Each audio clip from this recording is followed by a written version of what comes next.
ఏపీలో రైతులు crop holiday ప్రకటించే రోజులు దగ్గర పడ్డాయి. మాజీ ప్రభుత్వ సలహాదారు పోతిరెడ్డి నాగార్జున రెడ్డి ఆవేదన. కడప జిల్లా బద్వేల్. చంద్రబాబు ముఖ్యమంత్రి అయిన తర్వాత గత 2 సంవత్సరాలలో ఏపీ రైతుల పరిస్థితి చాలా దారుణంగా మారింది అని మాజీ ప్రభుత్వ సలహాదారు పోతిరెడ్డి నాగార్జున రెడ్డి విమర్శించారు. గతంలో రైతే రాజు, రైతే దేశానికి వెన్నెముక అని చెప్పేవారు. నేడు రైతు క్రాప్ హాలిడే ప్రకటించే రోజులు దగ్గర పడ్డాయని ఆయన ఆవేదన వ్యక్తం చేశారు. 2024 ఎన్నికల ముందు అన్నదాత సుఖీభవ పథకం ద్వారా ప్రతి రైతుకు 20,000 కేంద్ర నిధులతో సంబంధం లేకుండా నేరుగా ఖాతాల్లో వేస్తామని హామీ ఇచ్చారని, కానీ మొదటి సంవత్సరం రైతులకు ఎగనామం పెట్టారని, రెండవ సంవత్సరం 14,000 మాత్రమే 3 దఫాలుగా ఇచ్చారని ఆరోపించారు. కొత్తగా ఆన్లైన్లో పేరు నమోదు చేసిన రైతులకు కూడా అవకాశం లేదని విమర్శించారు.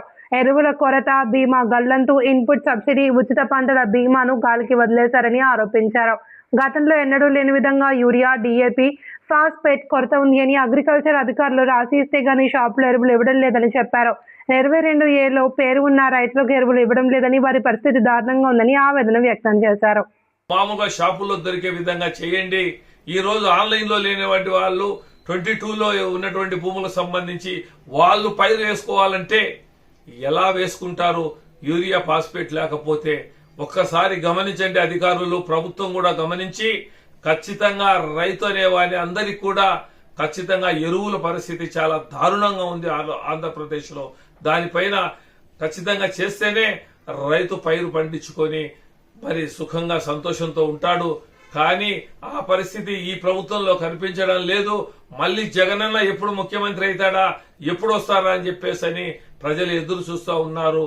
కాబట్టేసి ఈ మధ్యనే జగన్ గారు పొగాకు దానిపైన అక్కడ ఉన్నటువంటి రైతుల దగ్గరికి పోతే అక్కడ కూడా ఆయన పోయి వచ్చిన తర్వాత 15 రూపాయలు కేజీకి పెంచడం కూడా జరిగింది.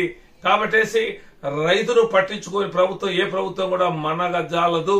కాబట్టేసి రైతు మళ్ళీ సుఖంగా సంతోషంగా ఉండాలంటే రైతుకు సంబంధించినటువంటి ఎరువులు, మందులు, మరి విత్తనాలు అన్ని కూడా ప్రభుత్వం సప్లై చేయాలి సబ్సిడీతో అని చెప్పేసి నేను తెలియజేసుకుంటూ, మరి నాగార్జున రెడ్డిగా, మాజీ ప్రభుత్వ సలహాదారుడిగా నేను తెలియజేస్తూ సెలవు తీసుకుంటున్నాను. నమస్తే, జై హింద్.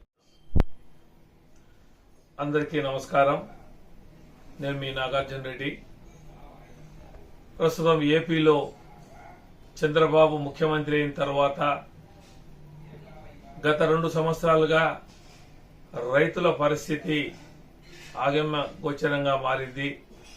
ఎందుకంటే రైతు పండించిన ప్రతి పంట గిట్టుబాటు ధర లేక, పండిన పంటకు మార్కెట్ లేక తక్కువ రేటుకే అమ్ముకునే పరిస్థితి ఏర్పడింది. మరి రైతు అప్పుల్లో కూరుకుపోవడం కూడా జరిగింది.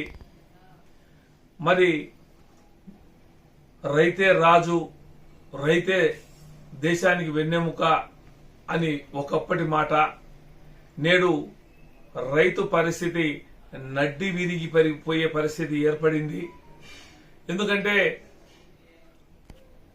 ఎరువుల పరిస్థితి చూస్తే గతంలో ఎన్నడూ లేని విధంగా గత సంవత్సరం రైతులు బ్లాకులో పెట్టి యూరియా, డీఏపీ కొనడం, ఇప్పుడు రైతులకు సంబంధించి యూరియా, మరి అదే ఫాస్ఫేట్, డీఏపీ, ఫాస్ఫేట్ ఈ దొరకాలంటే అగ్రికల్చర్ ఆఫీసర్తో రాయించుకొని పోతేనే షాపుల్లో ఈ రోజు ఇవ్వడం జరుగుతూ ఉంది.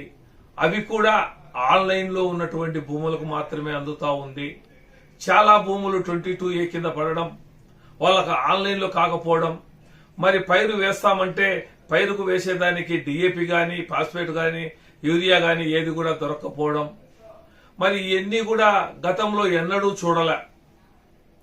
మరి ఈ రోజు రైతు పరిస్థితి చూస్తే చాలా దారుణమైనటువంటి పరిస్థితి ఉంది. చంద్రబాబు గారు ఎలక్షన్లకు ముందు అన్నదాత సుఖీభవ అని చెప్పి ప్రతి రైతుకు పంటలు వేసే ముందే కేంద్ర ప్రభుత్వ నిధులతో కాకుండా, కేంద్రం ఇచ్చేది కాకుండా మేము ప్రతి సంవత్సరము ప్రతి రైతుకు 20,000 రూపాయలు ఇస్తామని చెప్పి చెప్పడం జరిగింది. మరి చెప్పడమే కానీ మొదటి సంవత్సరం పూర్తిగా ఏ ఒక్కరికి ఇవ్వలేదు. మరి తర్వాత సంవత్సరం, రెండో సంవత్సరంలో రైతులకు సంబంధించి అన్నదాత సుఖీభవకు కేవలం 14,000 రూపాయలు మాత్రమే ఇవ్వడం, అది కూడా దాదాపు 7 లక్షల మంది రైతులకు ఇవ్వకపోవడం. ఎందుకంటే భర్త చనిపోతే భార్య పేరుతో ఎక్కినను అటువంటి దాంట్లోకి ఇవ్వడంలా, కొన్ని భూములు 22A కింద పడ్డము, ఇలా చాలా రకాలుగా 7 లక్షల మంది రైతులకు ఎగనామం పెట్టడం కూడా జరిగింది. మరి ఈ ప్రభుత్వం వచ్చిన ఈ 2 సంవత్సరాల్లో కొత్తగా ఏ ఒక్క రైతును కూడా ఇంక్లూడ్ చేయకుండా గతంలో ఉన్నటువంటి వాళ్ళకే చేయడం జరిగింది. ఇప్పుడు ప్రస్తుతం ఆన్లైన్ లో ఎక్కినటువంటి రైతులకు ఏ ఒక్కరికి కూడా మరి అన్నదాత సుఖీభవ అనేది లేకుండా పోయింది. మరి అదే విధంగా ఇన్పుట్ సబ్సిడీ అయితేనేమి, మళ్ళీ పంటల బీమా, ఉచిత బీమా అయితేనేమి, ఇవి ఇస్తానని చెప్పేసి దానికి కూడా తిలోదకాలు పెట్టడం కూడా జరిగింది. మరి గత ప్రభుత్వంలో జగన్మోహన్ రెడ్డి గారు రైతులకు సంబంధించి రైతు భరోసా కేంద్రాల ద్వారా మరి ఆయన మనందరికీ కూడా, రైతులందరికీ కూడా రైతు భరోసా ద్వారా సూచనలు, సలహాలు, మందులు, ఎరువులు ఇవ్వడమే కాక ఏ పంట అయితే గిట్టుబాటు ధర లేదో దానికి కూడా రైతు భరోసా కేంద్రాల ద్వారా కొనుగోలు చేయడం కూడా జరుగుతూ ఉండేది. మరి ఈనాటి పరిస్థితి చూస్తే ఇదే విధంగా కొనసాగితే రైతులు క్రాప్ హాలిడే ప్రకటించే పరిస్థితి ఉంది. ఎందుకంటే పంట వేయాలనుకున్నా కూడా వేసిన పంట సక్రమంగా వస్తుందా లేదా, గత సంవత్సరం తీరా కోతలు కోసేటప్పుడు భారీ వర్షాలతో అంతా వరి అంతా పడిపోయి కులిపోవడం జరిగింది.